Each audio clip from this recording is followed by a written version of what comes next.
now we're back for another episode of the Lakers Fast Break podcast. It's Gerald Glassford coming right back at you here from Lakers Fast Break. Pop Culture Cosmos, Inside Sports Fantasy Football, and Game Source. We truly appreciate everyone out there listening to all of our shows. And if you can, please give us a 5-star review on Apple Podcasts. Plus, if you can like, share, subscribe, follow, or do anything that you can to support us right here at the Lakers Fast Break. Lakerholics.com, the Hoopheads Podcast Network, and everywhere that we are at on social media. Of course, our good friends as well, Mr. Rafael Barlow at the Locked On NBA Draft Podcast, which I was on earlier this week, which I'll talk about just a sec, is extremely appreciated. Well, we just finished NBA Game 5, the NBA Finals, Game 5. That's wrapped up and in the books. And quite a game. You know, for an NBA observer out there who just is observing the game and you want to go ahead and take a look at a game that maybe just kind of defines what the NBA Finals is all about, I think this is a good representation of that. Back and forth right there for you. One has a big lead. The other has a big lead. One comes back. The other one comes back. I wonder if Taco Bell is going to distribute the Doritos Loco Tacos because there was a comeback. Maybe they should put out 2 because there was not 1 but 2 big comebacks. So maybe they deserve to go ahead and give us 2 Doritos Loco Tacos because it was such a great game because there was 2 great comebacks. But unfortunately for the Phoenix Suns and their fans, it was all for naught as a great comeback in the fourth quarter fell to the wayside on some mistakes in the last 30 seconds and some great hands by Drew Holiday and Giannis Antetokounmpo coming out in the clutch as all 3 of the Milwaukee Bucks, the stars that they have, Antetokounmpo, Middleton, and Drew Holiday were the answer today as they won in Phoenix, 123-119, taking a 3-2 game lead in the best of 7 with Game 6 coming up, I believe, on Tuesday in Milwaukee. And here today to talk about the game are 2 great guests indeed.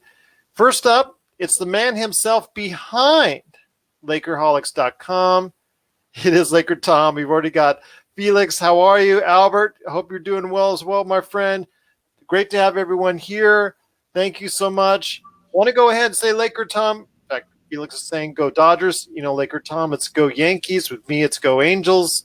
So right now, I think it's probably the Dodgers doing best out of all 3. But be that as it ain't the Yankees. And it ain't the Angels, that's for sure. But Albert's already picking the Bucks going to be champions. LRob is here. There is an LRob sighting as well, so we'll have him up there. I know everybody's been asking for LRob. He has returned to us. So first up, it is going to be LakerTom. LakerTom, great to have you back. A man who is very gracious in allowing me and Raphael to go ahead and roast him on a very popular and very well appreciated Locked On NBA Draft podcast. But LakerTom, great to have you here. Your thoughts on the game? To me, it came down to all 3 of the Milwaukee Bucks stars, Drew Holiday, Giannis Antetokounmpo, and Chris Middleton, all picking up their game, all doing it on the road when they have to, because on the road, you need all your stars, and that's exactly what they got. Well, most of the time, at least in these playoffs, we haven't seen teams with 3 stars have all 3 stars, hitting every cylinder in the game, and that's what happened tonight. It was just an overwhelming situation, and basically they took a great first punch from the Suns. I had actually fallen behind and didn't get the game started in time, and so I'm watching the game, and it's up. This thing it's 37-21 at the end of the first quarter. That's okay if you have YouTube TV. Yeah, so I had a pause on it. I had a pause on it to go finish dinner. I came back in a few minutes and hit the refresh button, and it took me to live, 59-59. I was like, "Whoa, what happened here?" So give the Bucks credit. I think it's when you look at the Bucks players, you've got an extreme veteran in that point guard. You've got an extreme veteran and superstar in Giannis. You've got, a guy in Middleton who's just scoring like crazy. Seemed unstoppable at times, I think that you look at the other side of the coin and you've got Chris Paul, but then you've got basically two youngsters, even though you say that he's been a star for all of these years, Booker is still, this is his first playoffs. Ayton is 22 years old. I mean, these are two kids that are not even barely old enough to drink, and they're going up against three veterans playing at the height of their game, I think all of that overwhelmed the home court advantage. They took that punch, they got the lead, and at that point in time, it was practically impossible for the Suns to have enough to catch up because they could not stop them down the stretch. They couldn't get the stops that they needed to be able to be successful. So, when you have a big offensive game like that from Holiday, as well as all of the other things he contributes, like that clutch steal and clutch assist to put the game away, I would have to say the Bucks are in the driver's seat for sure. 73% of the time, the team that goes ahead 3-2 ends up winning the series. So we'll see what happens. We'll see what happens indeed. Funny, someone in here picked Milwaukee in 6. Wonder who that was. But I will say this. That was me. But I will say this. I disagree with you on the Booker's not ready enough comment because he's been in the league 7 years. He's also played 4 rounds of NBA playoffs basketball. 2 more finals. Do you think he'll be readier? Well, no, because the fact is there was nobody around him. Experience counts. In this case, no. Counts. He has enough. None of them have NBA Finals experience outside of Jay Crowder. And if that's the case, somebody should have actually been on the outside to help him when he got stopped right there, but just before he got it stripped. He was looking for someone on the outside, and there was no one there. So that to me is more of an issue of everybody else around him not having that experience to be at least somewhat on the 3-point line. When he's also was overly emotional at several points. Oh yeah, but he argues. Refereeing really bother him. Basically showed a young player. I mean, the guy is supremely talented. He kept them in the game. He's the closest thing of the Kobe acolytes that has a chance to become a great player. To show you how incorrect you are on Booker. I mean, they were ahead by 16 in the first quarter with Booker. They sit him down along with Giannis, and they went on a 16, not a 16-0 run, but they went on such a run they just swallowed up that 16-point lead in the second quarter. Yeah, I know. With Booker on the bench. So anybody who tells me that in regards to Booker's inexperience, that right there tells me that he played the entire 40-plus minutes, very experienced to me. It's just in that last 30 seconds, the execution by all of the Phoenix Suns, including Chris Paul, including Devin Booker, including everyone else, was extremely poor. And that, to me, was the fact that right there was a difference. That last 30 seconds, you got to have everybody around you executing in the right fashion. You have a setup of plays where Milwaukee is supposed to have someone out of the 3-point line at all times. That's the way the NBA is. The one time you don't have someone set out there to help out Booker right there when he got stuck in the lane, that made it just easier for Drew Holiday to strip him, and there you go. So, again, it doesn't matter at this point because Milwaukee is going to take the lead home to Milwaukee on Tuesday, but also as well to talk about the game as a good man indeed, you got to join his medium.com site right there for you, basketball-university. It is Spencer Young. Spencer, great to have you here as well. Your first podcast with the LRob legend himself. I am so happy that you two finally are on the same cast together. I think you've been on with Jamie Sweet before, so my condolences on that. But he's somewhere in New York. In fact, he tried to call me earlier this week, and it was like blip, blip, blip, blip, blip, blip, blip, blip, blip, and I sound like an alien calling me. So actually, I hung up on him. But I'm sure he'll probably bother me at some point down the line. But Spencer, your thoughts on today's game? Really, it came down to execution in that last minute. And for the first half of the 30 seconds, it was all Phoenix. But unfortunately, the second half was all Milwaukee. Yeah, I think the two of you touched on some good points. I think, when Booker is sitting during the second quarter. I thought the Suns couldn't really generate great offense, so that's why there's a huge comeback by Phoenix. And I agree. That last play by Booker, they ran what you call like a 1-4 flat, except when Booker drove, Chris Paul was behind him, and there's no way that Booker's gonna make that pass to Chris Paul. And after that, he had really no outlets, and so that was just a really smart play by Drew Holiday. I get why Chris Paul fouled Giannis on the alley-oop, but in hindsight, obviously there was no open. There should have been someone on the wing at the 3-point area, right where he needed to be, and unfortunately, that's what he was looking for. When his head popped up to look for it, that's what he was looking for, and it wasn't there. That's when he got stripped. Yeah, and then obviously it's a 2-on-1 with Drew Holiday and Giannis against Chris Paul. It ended how you expect it to end, right? Yeah. So yeah, I mean, some good execution, some bad execution on both sides. I thought, Phoenix actually shot tremendously well. Like as a team, I thought most of their role players played well, but a lot of it just came down to the fact that when Devin Booker's not on the court or not controlling the offense, they really don't generate the same quality of looks, I think.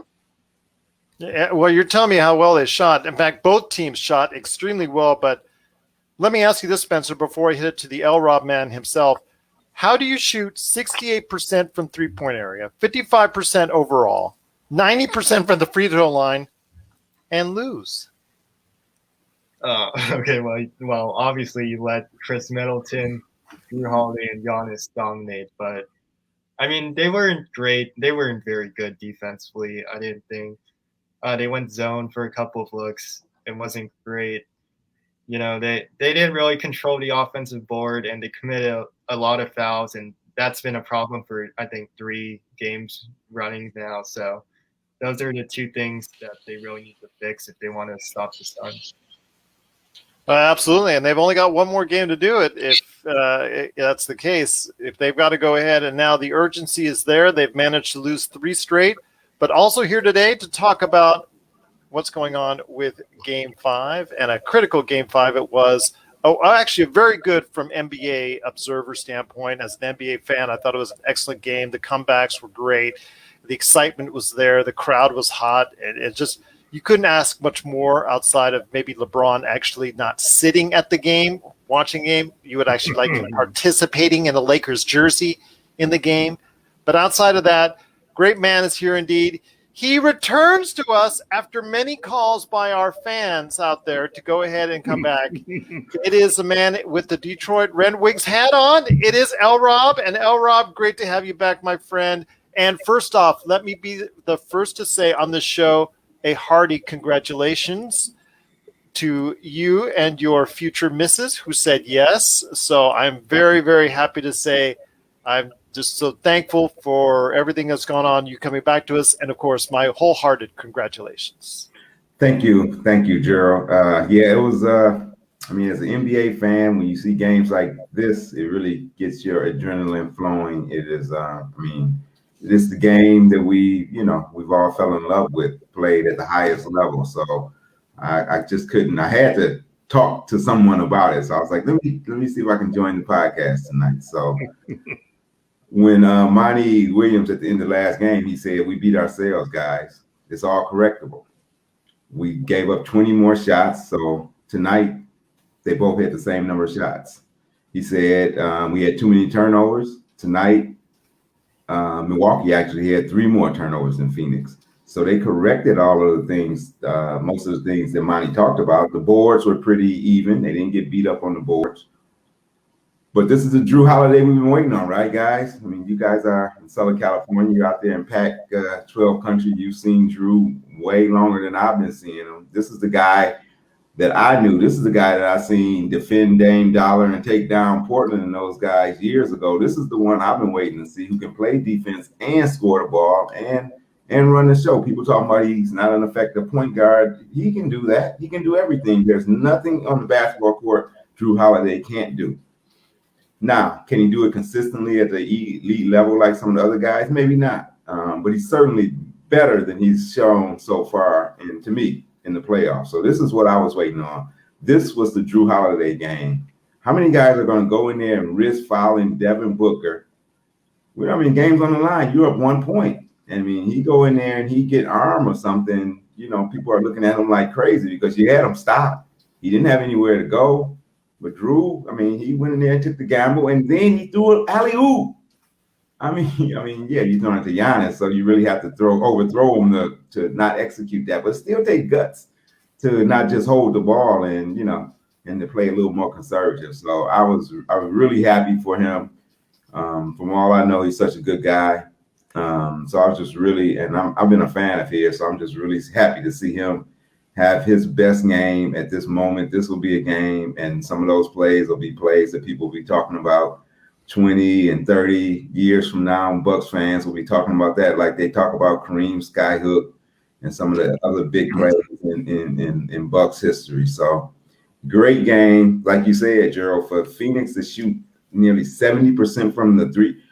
I'm going to go out on a limb and say no team has ever shot 55% from the field, nearly 70% from 3-point line, and lost in the NBA Finals or in the playoffs. I mean, that's unheard of. But Milwaukee was that good. You guys talked about the big three, but I mean, Pat Connaughton's out there. He's knocking down shots. Yep. Lopez was decent. I mean, he filled in his role. Bobby Porter's hitting corner threes and out there scrapping. So basically, Milwaukee played about as good a game as they could play. So if they would have still somehow lost that game, that would have been crushing for them. So just a great game, and so, as someone who's rooting for the Bucks, I was happy to see them pull it out. Absolutely. I know Albert Torquero's asking about Westbrook and also as well talking about Spencer Dinwiddie. Dinwiddie, again, he ran recently on one of his podcast, I think, and talked about how he's looking for at minimum. He was talking, I think, $25 million a year. I think that's what he was looking for, and he would settle, I think, in the right circumstances at $20 million a year. So people have to be aware, teams have to be aware if that's what his asking range is for someone coming off an ACL who doesn't shoot three-pointers well. Wanted to say that's, we've talked about it on the show, that it's kind of a risky play there if the team wants to go ahead and continue to do that. But LakerTom, we'll talk about Russell Westbrook because Albert is also asking about Russell Westbrook here in a minute. But LakerTom, again, to close out our conversation on the NBA Finals here, as it shifts over to Game 5, do you think this is all but over at this point? Game 6. No, I don't think so. It just depends. There's two possible trends. One trend, obviously, is the team that jumps off to a 2-game lead and gets swept over the next 4 games. And that could very well happen. They're going back to Milwaukee. You have to, if you're the Suns, think that, you could be up, this series could be over. You could have won this series. You lost 2 games that were winnable games,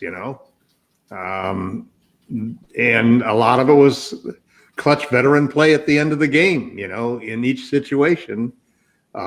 So it just depends on how quickly the players adjust, how badly they want it, and the bounce of the basketball. But it's definitely within the realm of reality. 27% of the teams who are down 2-3 came back to win the championship. So that's still not bad odds.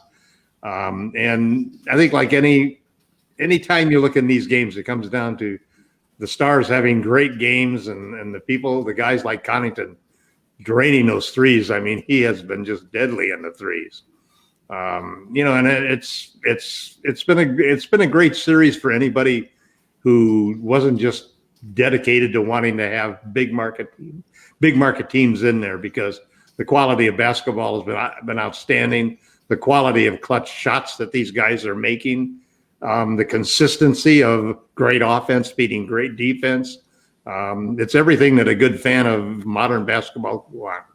Yeah, absolutely. A great game. And I know, Spencer, you pointed out some very great things out there as far as what was going on. But Game 6, if you're Phoenix, you've got to be deflated at this point. Again, because as LRob and I both pointed out, you shot so well as a team. I mean, you can't ask for much better than that. 50, 60, and 90 from the field and from the line is incredible. And to lose shooting that well, That's got to be a heartbreaker heading into Milwaukee for Game 6. Yeah.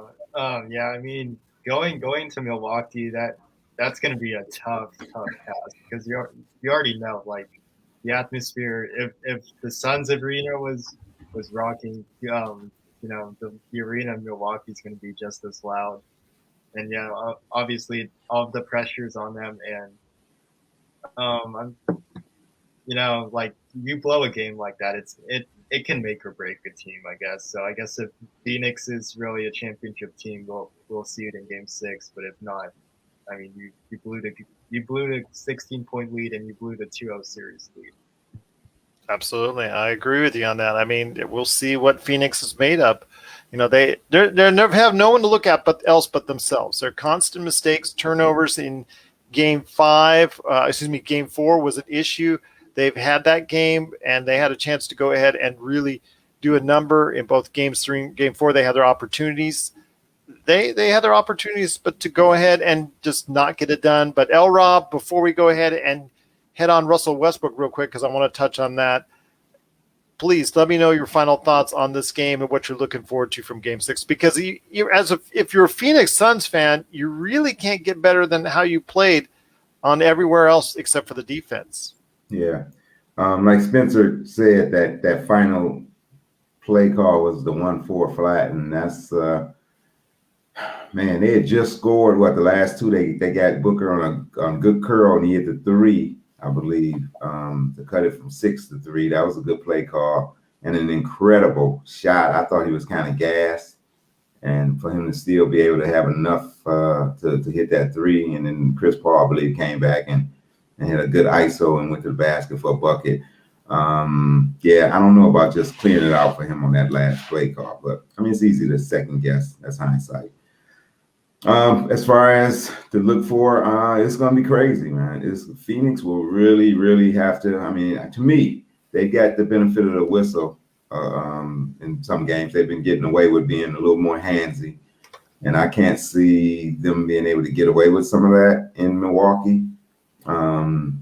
Well, I don't know about that. I mean, Booker's been able to get away with fouls both in Phoenix and Milwaukee. Yeah, I mean, he had his arm. He had his body. He had his arm wrapped around Middleton. It's like, come on, ref. But it's going to be. Milwaukee's going to be, the atmosphere is going to be sky high. You got Chris Paul, though. You got a vet. I'm glad he played well. I would hate to see him have another bad game, but he had 11 assists, 1 turnover, or at least 1 he was credited to. He may have had, really realistically, maybe 2 or 3. But I was glad. I don't want to see him play bad and have the pressure of why they lost because he didn't play decent. He played well tonight, so that was good. But it's going to be up to him to calm them and just to kind of keep them in there. But you don't get to the finals without having some fight. And as well as we talking about, Phoenix shot the ball well. I mean, Milwaukee shot it great too. So will they continue to shoot it great?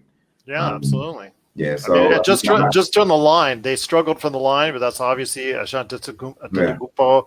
But still, 57% from the field, 50 from the 3. You can't argue with that as well.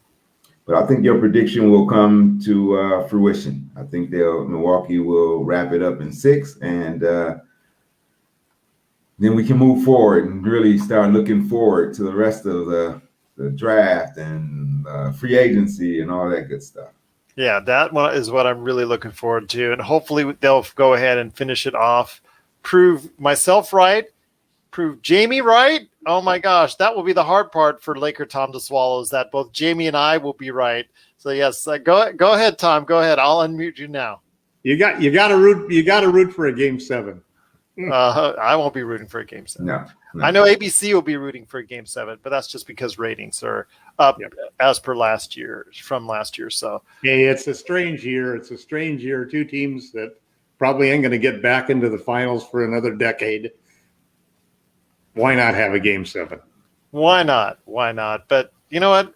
6 sounds fine. 6 sounds fine to me. 6 sounds fine to me. But guys, there's still more to talk about on today's program. As soon as the Game 7 is over, there's no more basketball. Well, till October, man.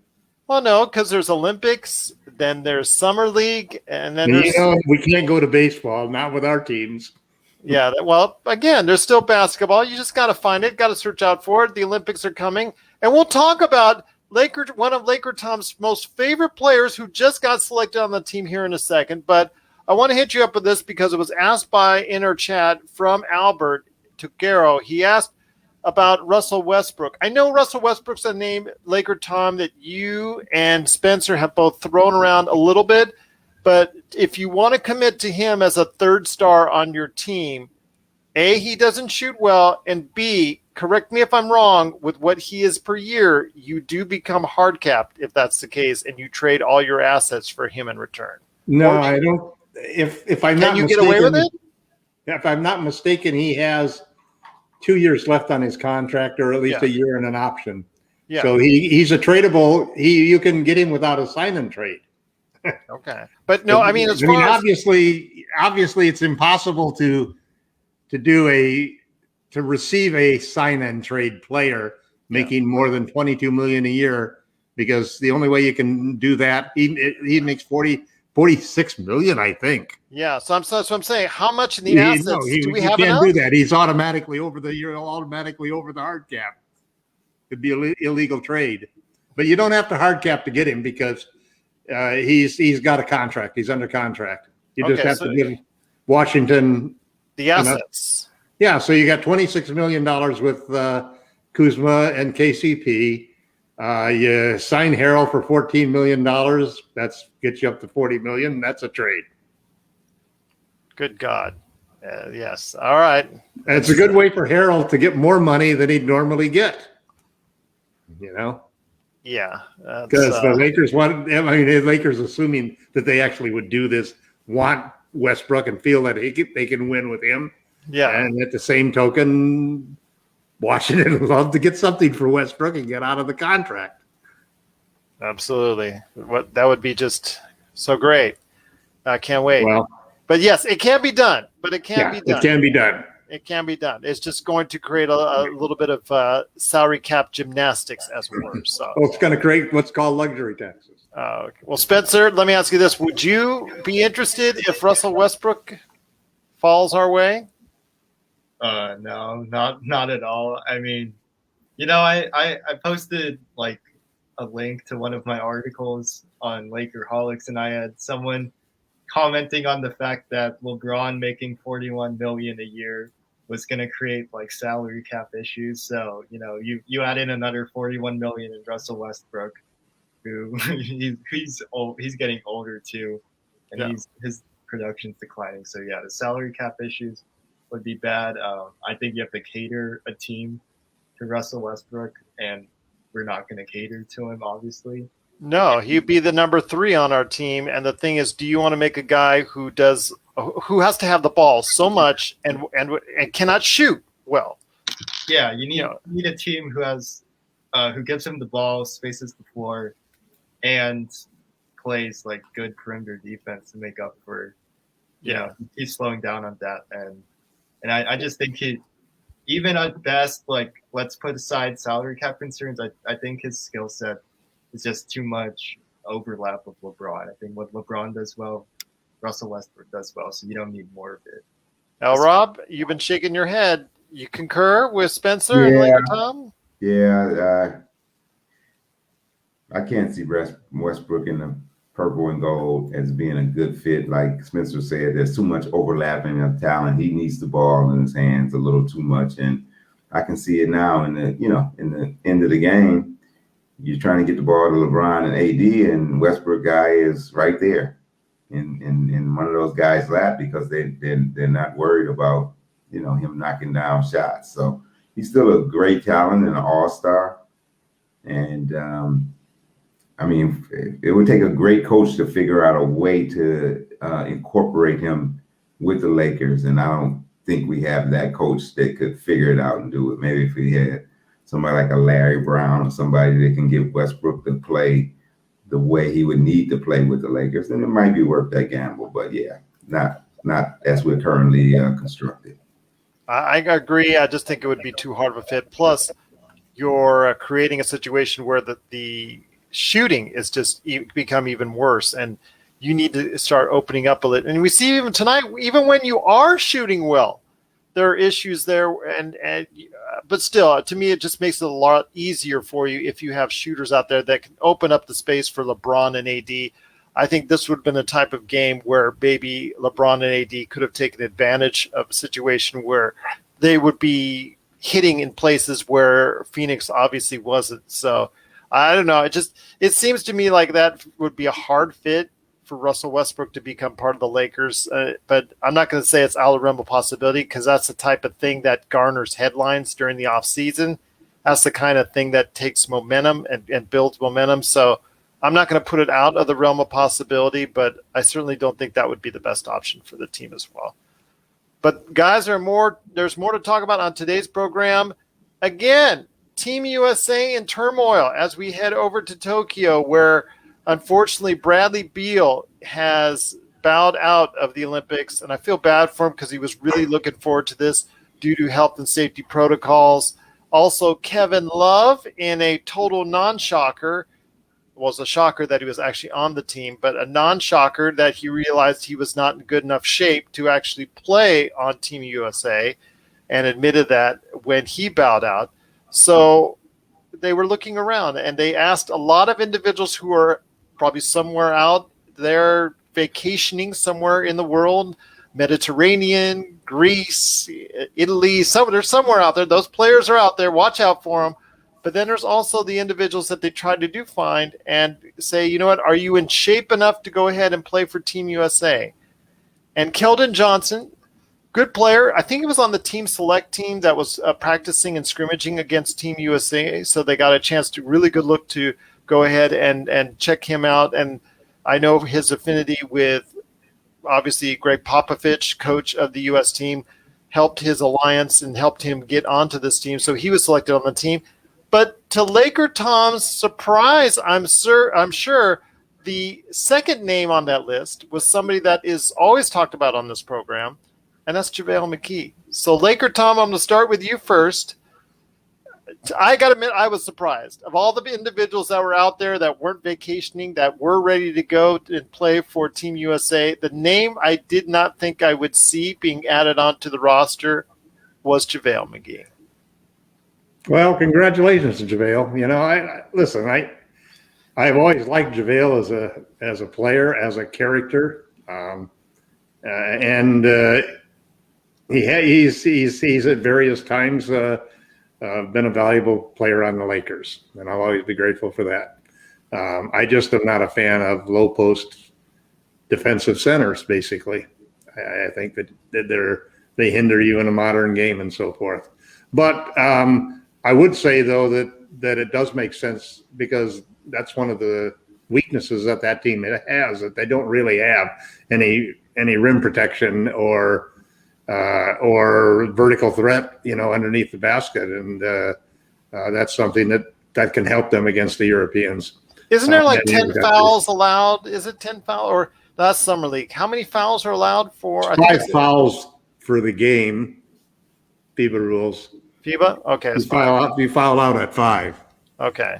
All right. But they allow a lot more hand checking and physicality. That's true. Yeah, that's true. That's true. But in summer league, it's 10. I remember that. But yeah, 5 then. Well, we'll see what JaVale McGee can do in his limited amount of time. But you're right. As far as a individual out there that can provide some shot blocking presence, that could be a capability if he gets off the bench. But he will probably be one of the latter options on the team. But Spencer, I want to ask you, with these additions of Keldon Johnson and Spencer Young, and out goes Kevin Love and Bradley Beal, not exactly the trade-off you were expecting. Does this still damper your is your hopes for the U.S. Olympic team still there? Do you think they're still going to pull it off? I mean, they're still a betting favorite, but those odds are getting a little bit closer and closer. I mean, like you said, I was shocked that JaVale McGee was named. I had to look at it a second time. Yeah, so did I, because I saw names like Tobias Harris, Trae Young. I mean, sure, they might have been resting up for the playoffs, but in no scenario did I see them going to like a role player center. But I mean, it's fine. I think the players to get from the finals, Holiday, Middleton, Booker. I think that's it. I think those three would raise my level of optimism, so I still think they'll be fine. Okay. All right. LRob, your Olympic viewing package with Peacock, I'm sure, is in detail right there for you. Getting ready to go ahead and check out everything on NBC and Peacock as I see you smiling there. But your thoughts as JaVale McGee and Keldon Johnson join Team USA. Are you still confident on a gold for the red, white, and blue? Far from it. So, yeah, and this did nothing to bolster my confidence in the U.S. ability to win. Kind of reminds me of that I think it was 2014 that I think they won bronze, or they maybe came in fifth with LeBron and I think Iris. I mean, that's when Kobe had come back and kind of showed them how to win to win the gold. So, yeah, this team is definitely not something I would bet on winning it. So they got a lot of work to do, and I don't know if adding JaVale is going to help much. But I guess JaVale is trying to match his mom. I got to give a shout out to Flint Town here, Pam McGee, Pam and Paula, from your alma mater, right, Gerald? Actually, yes. USC. Yes, USC. I believe Pam. Fight on. Yeah, I believe they won a couple. And I believe she won a WNBA championship and then won gold as well. So I guess is correct. If he can bring home the gold, he will match his mom since he'll have a couple NBA championships and a gold. So, I'll be rooting for him and good for him. Good for him. But yeah, they have their work cut out for him. So okay, so he's just trying to catch up at the dinner table. So make sure he has enough jewelry. Yeah, he's got to surpass mom.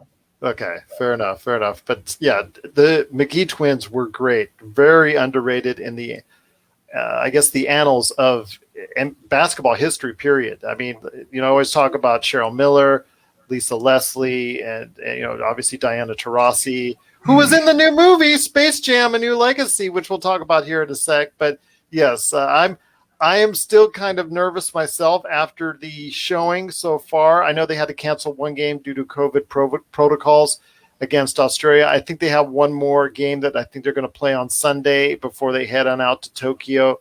So we'll see what happens there. But I am concerned for Team USA. I do not share the same confidence some others have in them. I still think they should be the favorite for gold, but I think that gap is very, very small between them. Yeah, exactly. Them and everybody else. So there is no room for error, I think, with Team USA on this current timeout.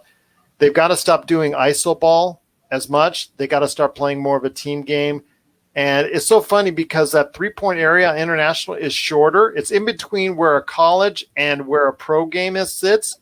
So you think it's closer. It should be easier, right? But for some reason, it seems to freak out most of the Americans when they play it if you're not named Carmelo Anthony. So maybe they should have brought him back because he always seems to hit from the international three. Just me. I don't know. It just seems to always hit from there. But he's done his best work for the Olympics. Yeah, he's got a great NBA career, but his best accomplishments have been in the Olympics.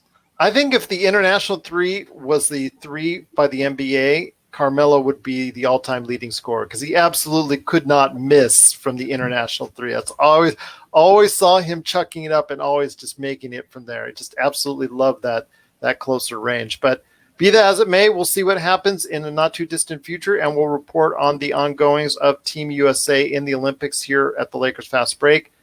But, guys, LeBron, I'm assuming he was there visiting, or was it an ABC plant because of what's going on? Or maybe Warner Brothers wanted to go ahead and have him there, which usually is the case when you're promoting a movie. But Space Jam: A New Legacy hit theaters and is actually projected in a surprise to beat Black Widow by the end of the weekend as the #1 box office movie in North America and in many countries around the world. So big hit for LeBron.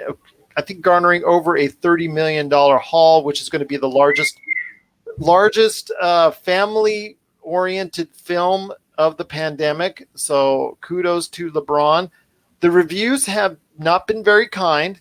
In fact, right now it's averaging, I think, around a 36 or 37 on Metacritic out of 100. So that's not good. And then I think the Rotten Tomatoes say under 40% or right around 40% of the reviews are positive.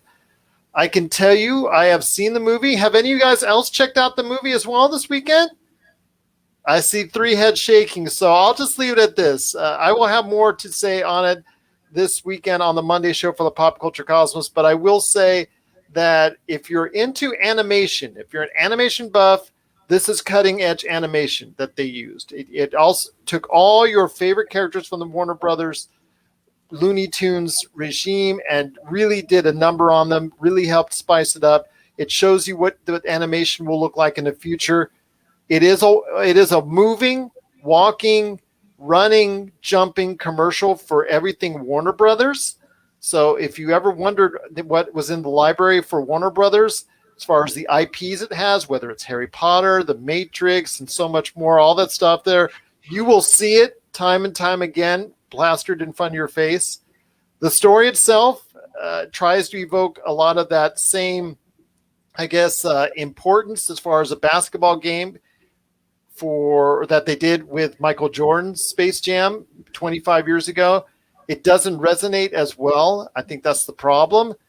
I think Don Cheadle was enjoying himself standing in front of a green screen, being the evil guy for 2 hours, and he was actually one of the best parts out of it.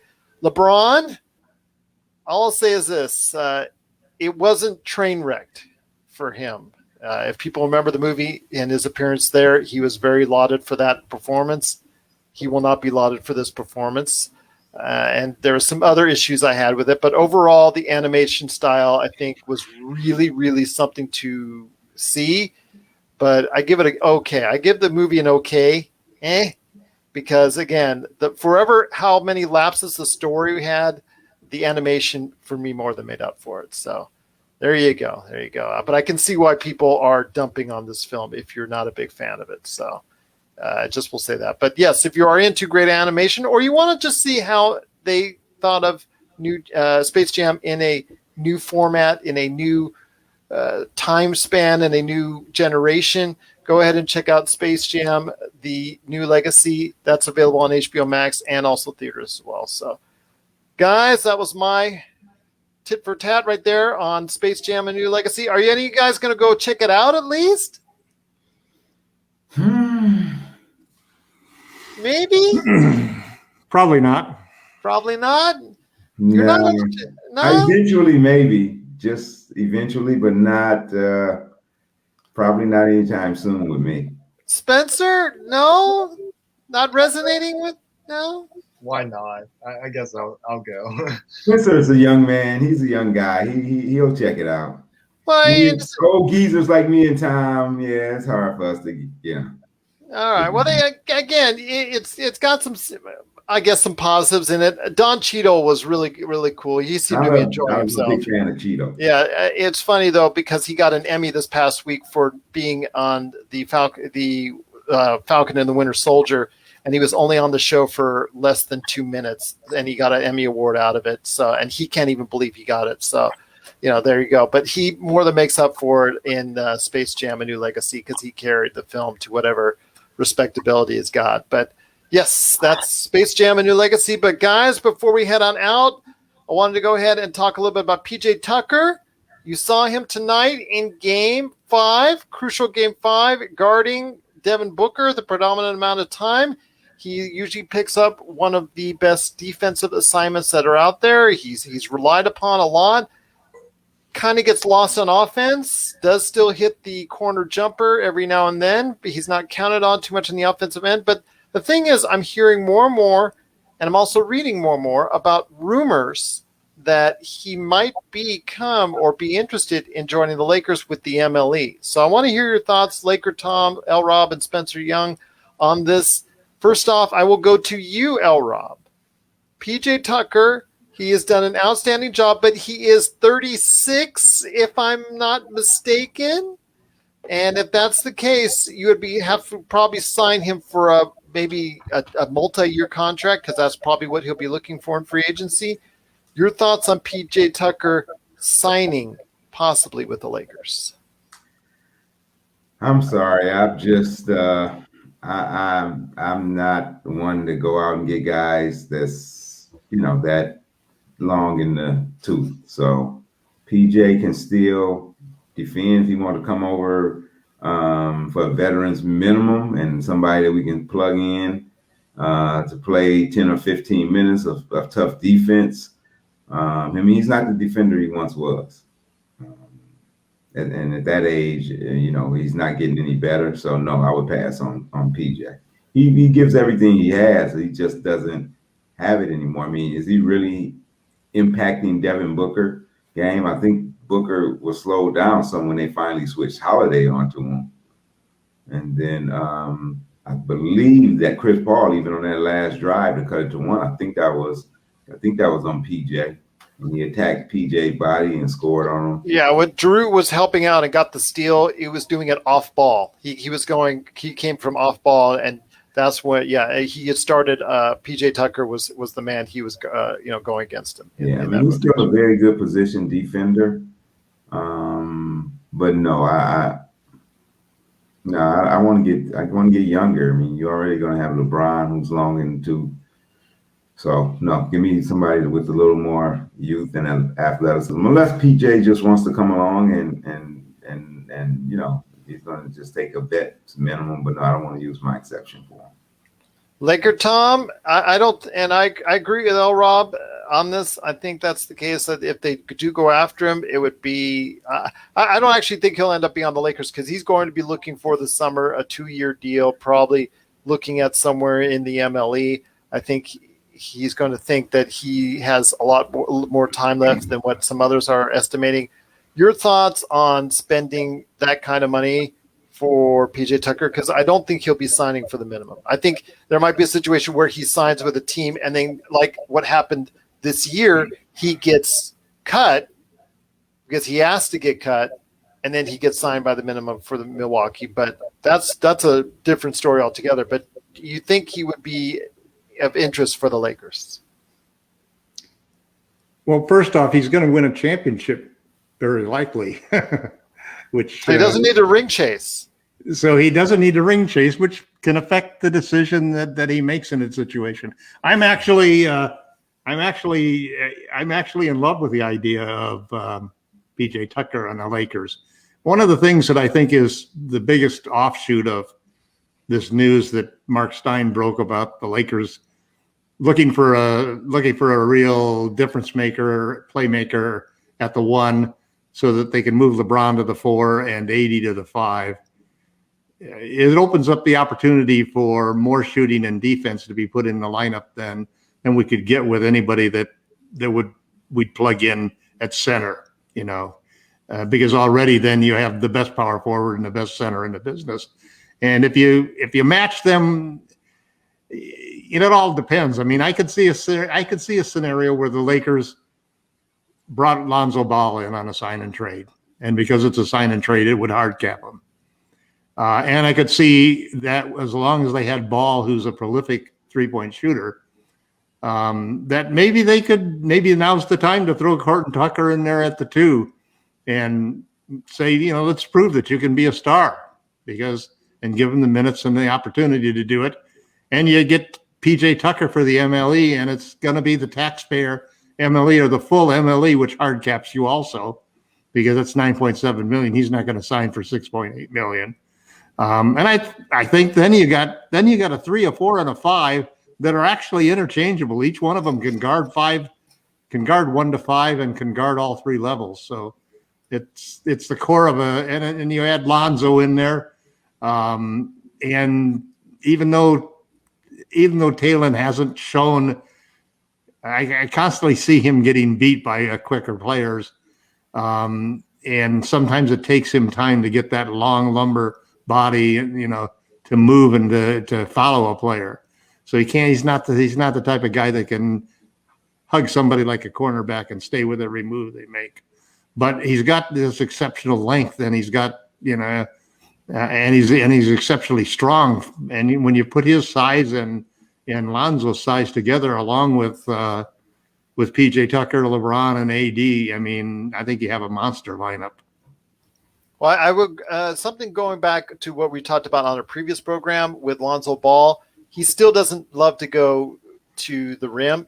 As you look at the number of free throw attempts, his free throw percentage went up, but he still only attempts one free throw a game. So that tells me that that's not good. He's still scared of going into the rim. So he's going to be playing mainly on the outside for you and playmaking from the perimeter. So that's something you're going to have to count on because he does not like to go inside, no matter how well his free throw percentage is going up. Yeah, but he takes and makes a high percentage of over 8 threes a game. Yeah, I know, and that's something you want. And he's a great low, and he's a great. He can defend the 1, 2, 3, sometimes even a 4. He's got the size to do it and the strength to do it. I think he's got exceptional potential as a playmaker, but mostly he's really adaptable. We can plug him into whatever we want to do.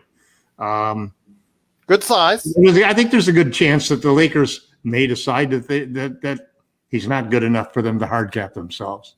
I think that's a logical step that a general manager that Rob Pelinka could make in that situation. But I also think if I knew, for example, that I could get PJ Tucker for the MLE along with LeBron and AD, that's a 3, 4, and a 5, and let's say we knew that we had Horton Tucker maybe for a $10 million a year raise, to re-sign him so that we had those locked up, and all we needed was a point guard to have what could be a really dynamic defensive, juggernaut of a defensive team, and with size. I mean, nobody in the league has 3 guys who can really cover all 5 positions. That's really exceptional. So PJ, he's 36. It's a gamble. Yeah, it's a win now, LeBron move. But it is. No, that's what we're talking about. That's one of the reasons they're playing LeBron at the 4 and AD at the 5 this year, because they realize that window's shutting down fast. Yep, I'll say that. And you got to go for it at that point in time. But I'm not sure PJ Tucker $50 million in luxury taxes. Yeah, but I'm not sure PJ Tucker at the MLE is the answer. But Spencer, we've had one with LRob. Well, the MLE is the only answer you'd get if you hard capped. Well, I'm just saying, instead of if he wants the MLE, I'm not sure signing him at that is the answer. But Spencer Young, wanted to ask you before we go ahead and check out what you're doing at Basketball Reference, Basketball University. Wanted to ask you this. Is PJ Tucker worth the MLE to the Los Angeles Lakers?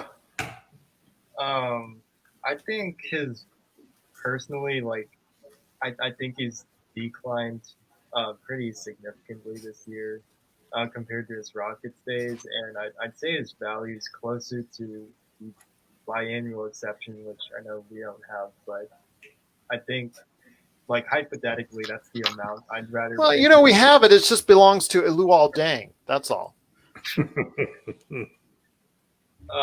I agree with LakerTom from the standpoint of I think we need one more 3-and-D player to round out our best lineups, because even in 2020, our best lineups usually were 3 guards, LeBron and AD. So you're missing one extra wing, and then this year.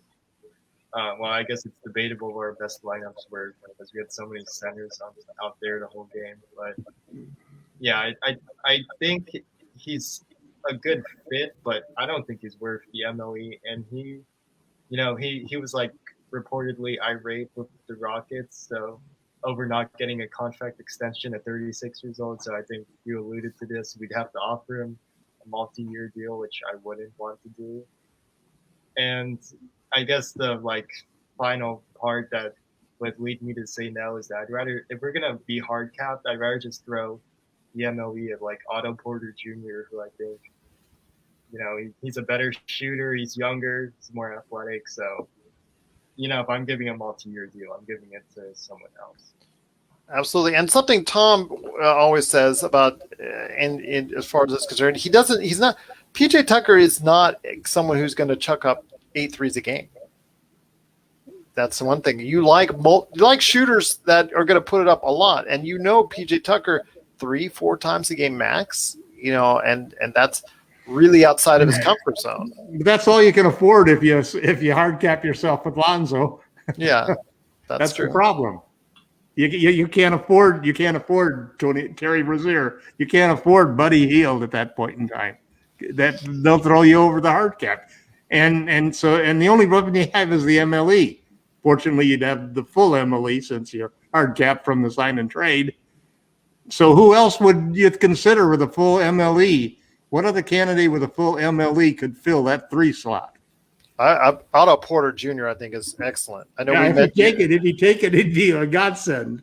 Yes, I think that's something that they do strongly need to consider if he's willing to take it, because I think he needs to go ahead and have a rejuvenation of his own before he gets he's right now not as well thought of as he once was, but he's not that far removed from having a great season that he had.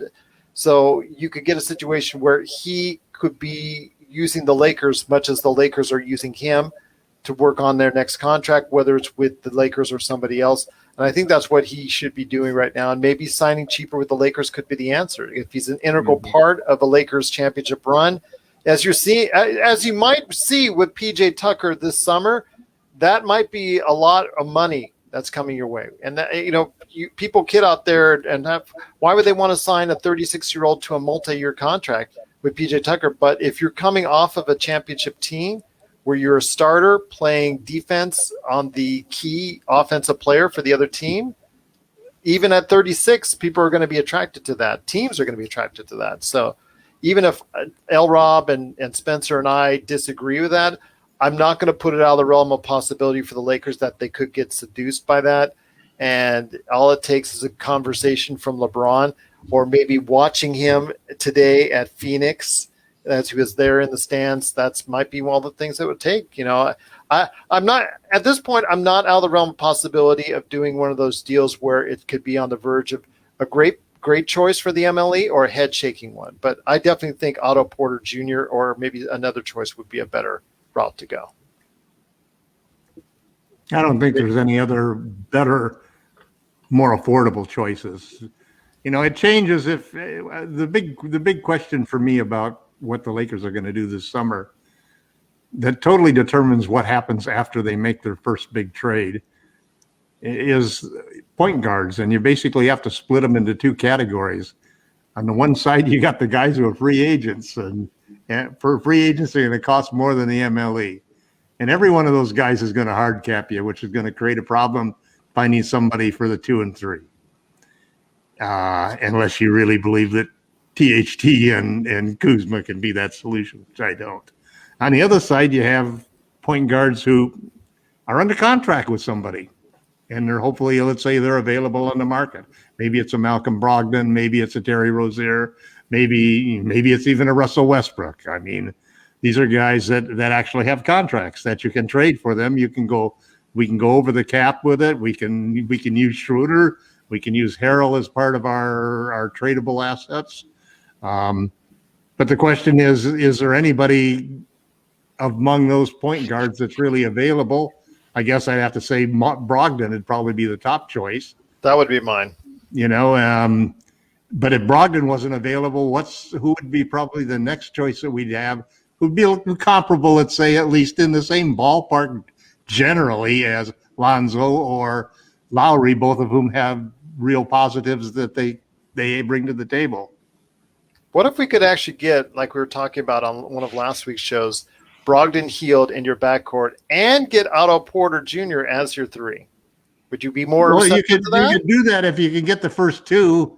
You still have the MLE available, and you still have trade assets available depending on what you gave up, to get them. I mean, it's a $50 million route, okay?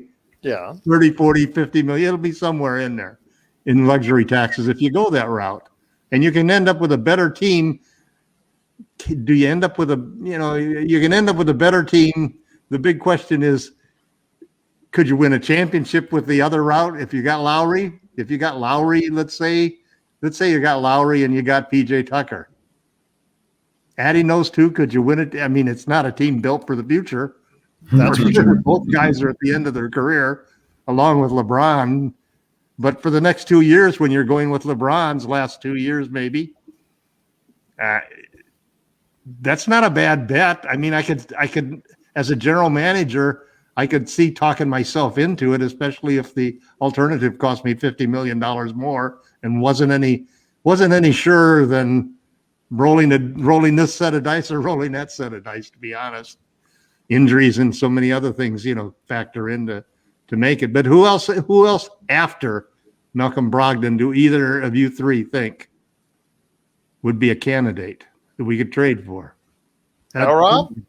Anybody that you had your eye on? Pardon? I was asking LRob, see if he had it. Yeah, I've kind of got my heart set on Lonzo, actually. So I'm hoping they go all in and trying to bring Lonzo back. I think it'd be great. Not really. I'm not the guru that the rest of you guys are on as far as the free agency, and I haven't locked in on it like as much as you guys have. So I'm going to defer to, to you three on that. I personally would like to see if they've got Brogdon and Hield in the backcourt, along with if they could somehow manage to pull off getting that and Porter as a three. You've got length, you've got size, you got people who want to jack up shots from the three, and you've got people that can hit 35, 40% from three. So I think that solves a lot of issues. Who plays good enough defense? That's an also thing, is they're not sieves on defense. But Spencer, your thoughts? I mean, would you go old or would you go young? I mean, I would go in between and take Malcolm Brogdon as my first choice. Like I've said that consistently, but even if like I have to push so many assets towards Malcolm Brogdon that KCP still my starting shooting guard, I would still go for it. But I think Lonzo, it's just a tough proposition because he's a restricted free agent. So you're not really paying him market value. You have to overpay to the point that New Orleans is okay letting him go, and you're being hard capped. So it's just a tough sell for me on Lonzo. And depends what you got to pay for him is what it comes down to. Yeah, it really does. I think I mean, a team with Lowry, LeBron, AD, PJ Tucker, and then mostly Beth Mins, I would take it. I think there's a lot of potential, but it wouldn't be my number one choice, I guess. But I mean, we'll see in the coming months. There's so many variables that go into this, right? How important is a third star to you, Spencer? To me, it's really critical.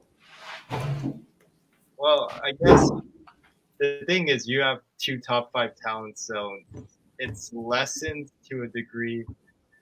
But yes, I understand that if Kyle Lowry is on the Lakers, there's a strong chance for playing right now, right? So I won't undersell the importance, but at the same time, I'll keep in consideration that you have 2 top 5 players, so you don't necessarily have to build towards third star. Here's an interesting question that's sort of related to this whole thing. All of a sudden, we have a young man on the team, Kyle Kuzma, who everybody's already traded, simply because his starting position, which is small forward or power forward, currently, at least this year, we're manned by our 2 superstars, LeBron James and Anthony Davis. Well, next year they're going to play 4 and 5. All of a sudden, the 3 is open, which is his most natural position. Could he be an option to be one of the guys who start next year? He averaged over 20 points per game as a starter. He's improved his defense dramatically, his playmaking. He knows the system. He's trustworthy to defend. He's maybe our best defender as far as a wing defender, assuming that we don't get a PJ Tucker or Jay Crowder or somebody like that. That's what we need. We need a guy like that to guard the Kawhis and the Paul Georges and the Kevin Durants and so forth. What do you think about the possibility that one of the changes of the 4 or 5 front court superstars could be a spot for Kyle Kuzma to start? I think that's your last option. Yeah, I don't actually think small forward's like his best position. I know Agreed. we've had to like push him there, but I think How about shooting guard? okay, that's Remember, this is the guy that we wanted to play small ball center 2 summers ago. No, I'm sure I've already traded him 80 times. Yeah. He's traded himself off of Instagram. He's the most traded player. He's the most Instagram traded player in my timeline. There's no doubt about it. But he's the most valuable chip we have. He's also not consistent from the 3. He may get there one day, and if he does, it's probably going to be after he leaves the Lakers. It'll be for another team. Yeah, unfortunately. And that's the problem. That lies. You've got to produce with. Well, the I'd much Lakers. rather have Buddy Hield than him, for example. Well, there you go.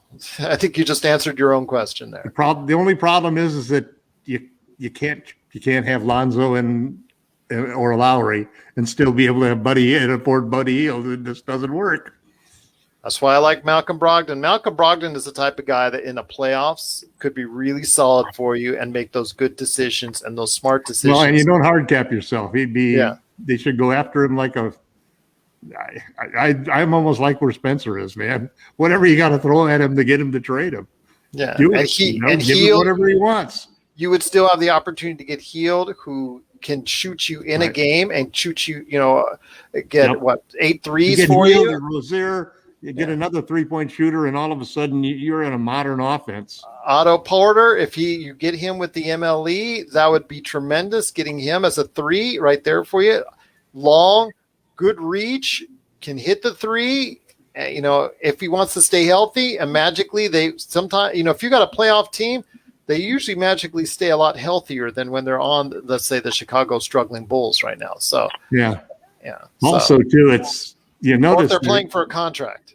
I'm kind of interested in what I haven't seen this anywhere, which is a graph that would show you the people that have had major injuries this year, what their age is. Because I'm wondering how much of it is older guys versus the younger legs that you have, and thinking about a future that's still not going to be, doesn't appear to be unpandemic. I mean, we're still going to be living in a pandemic world. And, Giannis's brother is out for contact tracing right now. What if that was Giannis in the finals at this point? I mean, my God, what a nightmare. But if you got, younger players seem to be less prone to having more problems. But then we see what is Chris Paul. Chris Paul's playing. Yeah, right. He's been hurt. He still plays through it. I mean, PJ Tucker, we just finished talking about. How old is he? I don't know. It's a difficult season because it's like the question: do you trade THT or don't you trade him? He's really your second best asset, probably after Kuzma. Well, you've had Kuzma traded 80 times in some of the crazy trades you mentioned on Rafael Barlow's show. I've rarely traded THT. Well, did you hear that? Did you hear me and Rafael? Anyways, did you hear that show? I haven't had a chance to hear it yet. Oh my gosh! I started the other day and I listened to Rafael's top 5 picks. You give top 5 picks. When was that? That's another one of his shows. That's right. I hadn't had a chance to click on the last. I haven't listened to either of the last 2 shows. He didn't even read the article for my mock draft, which I debuted on his site exclusively. Didn't put it on mine. Didn't put it on the hoopheadspodcast.com site. I put it on his and advertised it on a nationally known show. And this is the kind of respect I promise get. You, I'll watch it tomorrow morning. I swear. But guys, before we head on out, no worries, LakerTom, no worries. You give the guy some pub, and this is what he does. But anyways, before we head on out, I wanted to go ahead and make sure everybody goes ahead and checks out, again, my conversation with Rafael Barlow on Locked On NBA Draft. It's a great show that he does twice a week, and I was on the most recent episode. But you also can check out exclusively for only a little while longer, Lakerholics.com. You're right, Spencer. I think I might just do that. After the betrayal I got from LakerTom. You might see Mock Draft 5.0 on Basketball University first. There you go. There you go. But guys, before we head on out, LRob, I want to make sure and thank you so much for coming back on by popular demand. I didn't know there were so many LRob fans out there, but over the course of the past couple of weeks, where's LRob? I'm on with Lee Montville, award-winning writer Lee Montville. I'm having a great interview with him, and I see all of a sudden in comments, where's LRob? And I'm going, oh my gosh, I'm having a conversation. Then don't worry about LRob. So LRob, thank you so much. He's off getting engaged, man. Well, you know what? Thank you so much for coming back on again.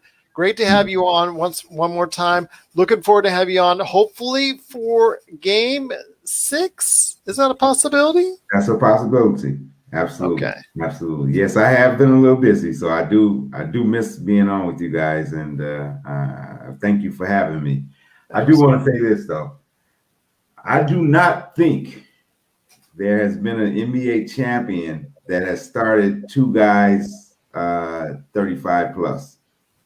I could be wrong. I don't think. I think the closest may have been. I know Duncan was about 37 when he won, but Manu probably was 35, 36, but he didn't start. Yeah, the Lakers only had Morris when was playing, or their stars. They only had just LeBron at about 35. So I'm talking about starting, not. Yeah, starting. Yeah, because Morris came off. Morris started, I think, one game, but he's only 32. Yeah, so when you get Laurie or PJ and those guys, it will be a record. It will be, I mean, and you guys talking about having 3 guys in the lineup. Oh boy, that's a scary proposition. Shoot, even in the old days, Wilt was. They come off the banana boat.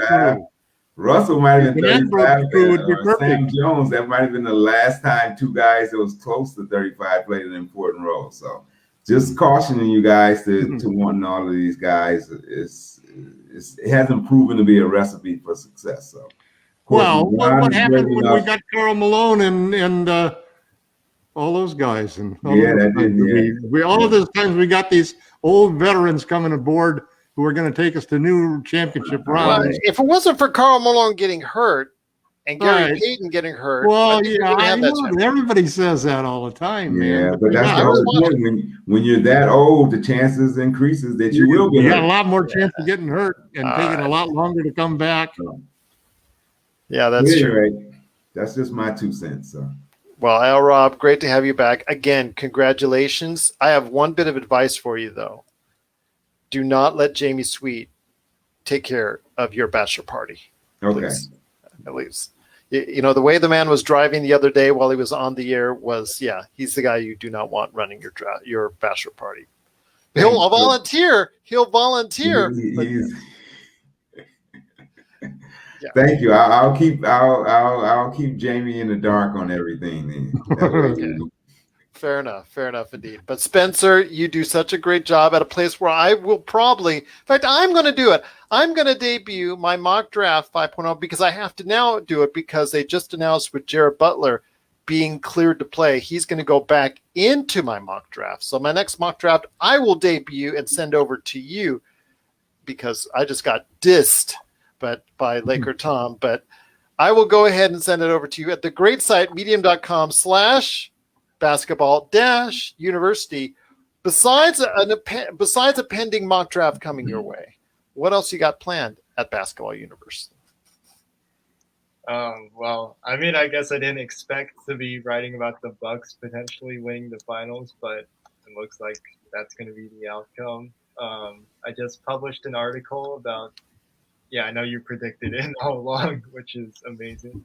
Not yet. I'm not going to count my chickens before they hatch. So, I just published an article about the like new rule changes involving foul baiting, which, you know, if you ever want to see an example of foul baiting, just like please on the NBA Finals and watch Chris Paul. But yep.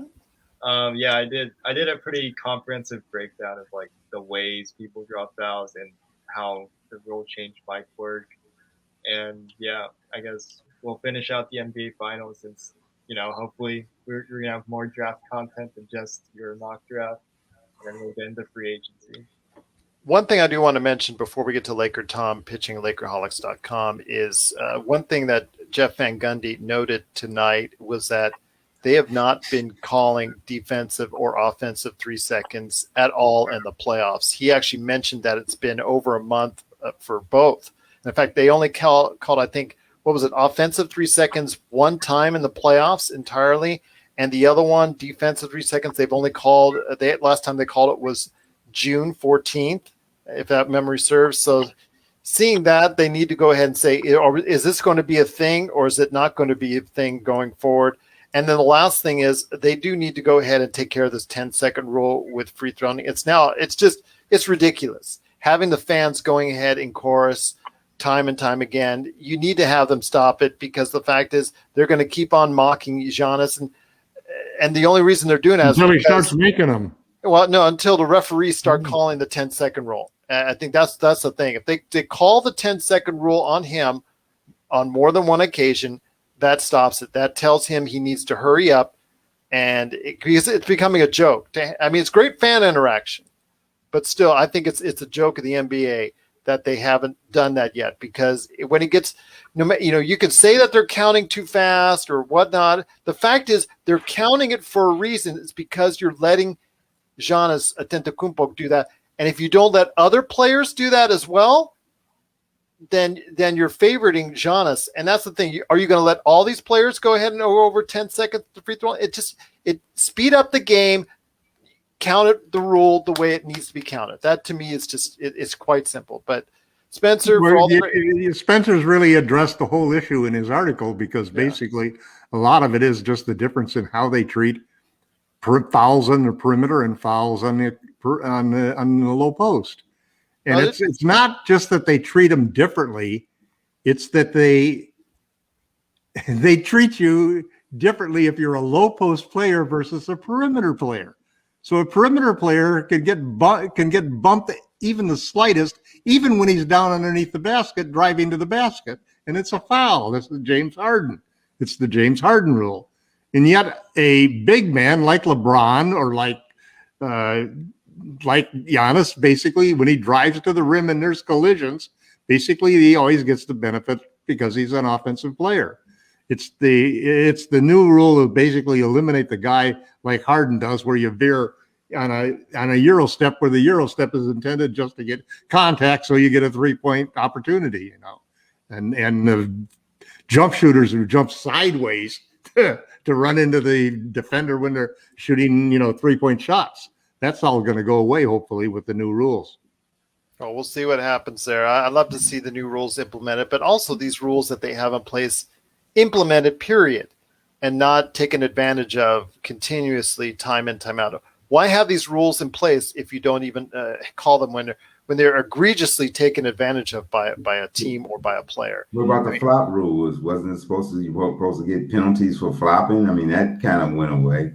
Yeah, exactly. Middleton had a great flop tonight, man. Well, yeah, he had to do that though. He got smacked in the face twice. Right, but it was like 3 seconds. It was like 1, 2, 3, and then he reacted as if he was. But then slapped. again, how much different is that from what Crowder did on 2 occasions in Game 4?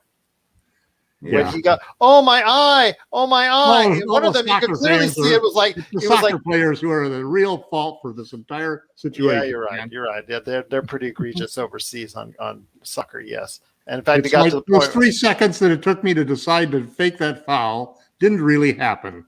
Yeah, it got to the point now where it's bleeded over into American soccer. I was coaching soccer with my daughter's teams back when they were younger, and there was a critical playoff game we were having, and the kid on the other end of the team, their star player, went down with an apparent injury, quote unquote, and he just to basically stop the ball while we had it, and it stopped the ball, stopped the time, everything. They got the ball back, and it led to them being victorious by 1. So, it's something that is egregious, but you don't know when somebody's acting, when at the split second, if somebody's acting, somebody's not. I mean, these replays tell us, you could, like with Crowder, you could see at least one of the occasions where he didn't even get touched. So it's just something, it's really bad. They call them veteran plays. So, I'll leave that from there, but LakerTom, you're doing some great things with LakerHolics.com. So please let us know what articles you got planned in store for us at LakerHolics.com. Well, I'm in the middle of writing some articles on what the Lakers should do in the as far as trades and free agent markets. Basically, looking at the best 5 options for them at point guard, the best options at shooting guard, and the best options at small forward. If LeBron and AD are going to play the 4 and 5. And then where we're going to, how we're going to use our assets. We basically have 2 trading chips in the MLE. And then we got all of these other free agents that God knows whether we can work a deal with them. So it's sort of like I'm just trying to create a list of the pieces of the puzzle, basically, so that it's easy for people to say, well, why don't we trade for this guy, that guy, and, this guy? It's like trying to even put it down into a small amount. So it's like one of those games where for $15, you build your team, and you get to choose this guy from this row and 2 guys from this row and so forth. And as long as it doesn't go over $15, you have a viable team. So there's multiple pathways for the Lakers to fill up those 15 slots that they've got, whether they hard cap themselves or don't hard cap themselves. And we're 2 weeks away from starting to find out what's going to happen. So I think it's time to start looking at the different options that the Lakers have and be looking at the rumor mill, because even though teams can't negotiate till August 2nd, they're all talking right now. Their agents are talking, the players are talking, the general managers are talking. And when in August 2nd, 12 a.m. or whatever time of day they're going to open it up, there'll be probably a half a dozen deals that'll be announced right at that point in time. So funny, because the league, if they think there's really some egregious tampering, they'll want to ask for GM's phones or whatnot. Have a burner phone. And I can see like an espionage movie where they're just like, okay, they make the call, they do the text, whatnot, and then they crack it and throw it in the ocean or in the trash can as they walk away. So, the NBA can't track them. But be that as it may, check out everything that LakerTom is doing. Hopefully now famous LakerTom from our recent podcast with Rafael Barlow at LakerHolics.com. Check LRob's comments there, probably making fun of LakerTom along with Jamie Sweet at LakerHolics.com. But be part of the conversation there today at LakerHolics.com. Don't forget Spencer and all the great articles that they do at Basketball University on Medium. Once again, we will be back on Tuesday.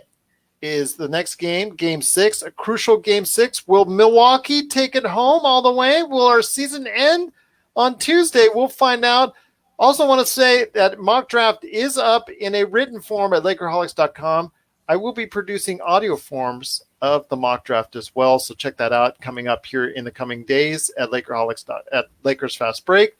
So thank you so much for listening and watching for an extended version of Lakers Fast Break. Hopefully you will join us on Tuesday night for Game 6 for the wrap-up there. Will it be the end of the season? We'll find out coming up on Tuesday night right here at the Lakers Fast Break Podcast.